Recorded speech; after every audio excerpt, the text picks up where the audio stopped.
آج کے سبق میں آپ کو یہ معلوم ہوا کہ نعت ایسا لفظ ہوتا ہے جو دلالت کرتا ہے ایسی صفت پر جو موصوف میں پائی جاتی ہے۔ بسم اللہ الرحمن الرحیم۔ السلام علیکم ورحمۃ اللہ وبرکاتہ۔ امید ہے کہ آپ تمام دوست خیریت سے ہوں گے اور اسباق بھی آپ بہت اچھے طریقے سے سن رہے ہیں۔ اس سے پہلے آپ نے جر الاسم یعنی حرف جر کے بارے میں پڑھا۔ آج کا جو ہمارا سبق ہے یہ النعت یعنی صفت کے بارے میں ہے۔ آپ نحو میں سنتے ہیں موصوف صفت، تو یہ وہی صفت ہے، اسی صفت کو نعت بھی کہتے ہیں۔ آج ہم آپ کو اسی کے بارے میں بتاتے ہیں کہ صفت کیسا ہوتا ہے اور یہ کس طرح کا تابع ہے۔ ان 6 مثالوں میں اگر آپ اچھے طریقے سے غور کریں گے ان مثالوں میں تو آپ کو پتہ چل جائے گا کہ صفت کیا ہوتا ہے اور یہ کیسا تابع ہوتا ہے۔ ان تمام مثالوں میں مفید فصیح مفیدا فصیحا مفید فصیح، الجمیلۃ الجمیلۃ الجمیلۃ، یہ سارے کے سارے صفت ہیں جو بالکل آخر میں آ رہے ہیں، یہ سب صفت ہیں۔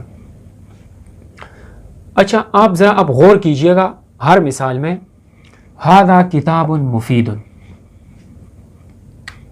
ھذا میدان فصیح، ھذا کتاب مفید، یہ کتاب مفید ہے یا یہ ایسی کتاب ہے جو مفید ہے۔ ھذا میدان فصیح، یہ میدان کشادہ ہے یا یہ ایسا میدان ہے جو کشادہ ہے۔ تو اب مفید ان کے ذریعے سے کتاب ان کی صفت بیان ہو رہی ہے، کتاب کی صفت بیان ہو رہی ہے، کتاب منعوت ہوا، موصوف ہوا، اور یہ مفید اس کی صفت ہوئی۔ اگر ہم صرف یہ کہتے ہیں ھذا کتاب، یہ کتاب ہے، لیکن جب ہم اس کے ساتھ یہ کہتے ہیں ھذا کتاب مفید، یہ مفید کتاب ہے، تو گویا کہ مفید کے ذریعے سے اس کتاب کی صفت بیان ہو رہی ہے۔ ھذا میدان فصیح، یہ کھلا یا کشادہ میدان ہے، تو کشادہ کے ذریعے سے اس میدان کی صفت بیان ہو رہی ہے، تو اس وجہ سے یہ فصیح اس میدان ان کی صفت ہے۔ کتاب موصوف ہے، مفید اس کی صفت ہے، یا کتاب منعوت ہے اور مفید اس کی نعت ہے، میدان منعوت ہے اور فصیح اس کی نعت ہے۔ اب آپ دوسری چیز میں ذرا غور کریں، کتاب جو کہ موصوف ہے یا منعوت ہے، اس پر جو حرکت یعنی جو اعراب لگا ہوا ہے وہی حرکت اور وہی اعراب مفید ان پر ہے۔ ان مثالوں میں آپ دیکھیں کتابن ہے تو یہاں پر مفیدن، اس پر بھی وہی حرکت لگی ہوئی ہے۔ اس میں آپ دیکھیں کتابن ہے تو مفیدن، یعنی جس طرح کتابن مجرور ہے تو مفیدن بھی مجرور ہے، میدان جیسے مجرور ہے تو فصیح بھی مجرور ہے۔ اور جس طرح یہاں پر کتاب جو کہ موصوف مذکر ہے تو اس کی صفت بھی مذکر ہے۔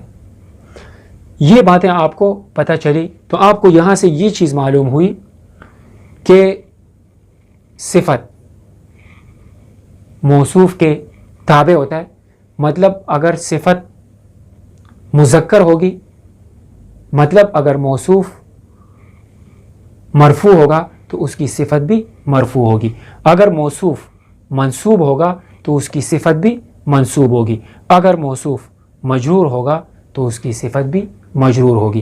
ایسا بالکل بھی نہیں ہو سکتا کہ موصوف کے اوپر کوئی اور حرکت ہو اور صفت کے اوپر کوئی اور حرکت ہو، بلکہ ان دونوں کا اعراب ایک جیسا ہوگا۔ اب آپ دیکھیں قرأت کتابا مفیدا، میں نے ایک مفید کتاب پڑھی۔ رأیت میدانا فصیحا، میں نے ایک کشادہ میدان دیکھا۔ نظرت فی کتاب مفید، میں نے مفید کتاب میں غور و فکر کیا۔ جریت فی میدان فصیح، میں کھلے میدان میں چلا۔ تفتحت الوردۃ الجمیلۃ، خوبصورت پھول کھلا، خوبصورت پھول کھل اٹھا۔ قطفت الوردۃ الجمیلۃ، میں نے خوبصورت پھول چنا۔ نظرت الی الوردۃ الجمیلۃ، میں نے خوبصورت پھول کی طرف دیکھا۔ اب دیکھیے یہاں پر الوردۃ یہ موصوف مؤنث ہے تو اس کی صفت بھی مؤنث، اور الوردۃ پر رفع ہے تو اس کی صفت الجمیلۃ پر بھی رفع ہے۔ الوردۃ موصوف یہاں پر منصوب ہے اور مؤنث ہے تو اس کی صفت الجمیلۃ بھی منصوب ہے اور مؤنث ہے۔ یہاں پر الوردۃ موصوف مجرور ہے اور مؤنث ہے تو اس کی صفت الجمیلت یہ مجرور ہے اور مؤنث ہے۔ تو آج کے سبق میں آپ کو یہ معلوم ہوا کہ نعت ایسا لفظ ہوتا ہے جو دلالت کرتا ہے ایسی صفت پر جو موصوف میں پائی جاتی ہے۔ اب جیسے کتاب ہے تو کتاب کے اندر یہ صفت مفید پائی جا رہی ہے، تو یہ مفید جو نعت ہے یہ دلالت کر رہا ہے ایسی صفت پر جو اس کے موصوف میں پائی جا رہی ہے، اور اس کے موصوف کو منعوت بھی کہتے ہیں اور اس نعت کو صفت بھی کہتے ہیں۔ اور دوسری چیز آپ کو یہ معلوم ہوئی کہ صفت موصوف کے تابع ہوتی ہے رفع میں، نصب میں اور جر میں۔ اگر موصوف مرفوع تو صفت بھی مرفوع، اگر موصوف منصوب تو صفت بھی منصوب، اور اگر موصوف مجرور تو صفت بھی مجرور ہوگا۔ امید ہے کہ آج کا سبق آپ کو بہت اچھا لگا ہوگا۔ اس کے متعلق مزید وضاحتیں بھی ہیں، وہ ہم آپ کو ایڈوانس لیول میں بتائیں گے۔ اب آپ اتنا ہی سمجھیے گا۔ اللہ حافظ۔